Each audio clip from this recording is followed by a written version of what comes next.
Have a look at this. It's the new Lotus SUV. It's called the Eletra. E-L-E-T-R-E. Not Electra. So it's electric, obviously.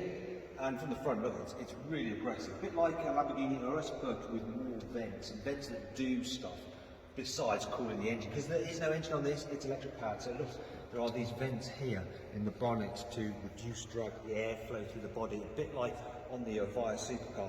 And if you come back around again, you'll see that this one has some vents here which open and close when the battery and motors need cooling. And this one has upgraded carbon fibre here as well. More ventage here, look, ventage here. There are so many scoops and air vents, all of which serve a purpose. It's really aggressive looking. Huge alloy wheels. These are the optional 23 inches, although the range actually starts off with 21-inch alloy wheels. Now, in terms of the propulsion system, we've got an electric motor on the front. We have another on the rear axle, and combined, they produce 600 horsepower. 0 to 60 is under 3 seconds, and top speed is 162 miles an hour. Now, we've got a charge port here, but if we run round to the other side, look, we've got another charge port here. Look at this. So this has the DC charging in it, and this car can charge at 350 kilowatts and go from 0% to 80% full in just 18 minutes, which is impressive because the battery pack on this car is over 100 kilowatt hours and the range 348 miles. Not bad at all. In terms of the suspension system, you've got air suspension, and it'll automatically lower when you're going faster for reduced drag. Also has an off-road mode where it will rise up. First time you get off-road mode on a Lotus car. Now if you look at this, you'll notice that the door handles remain flush until you want to get in, and then when you get in, you are greeted to a very cool looking cabin. Have a look at that.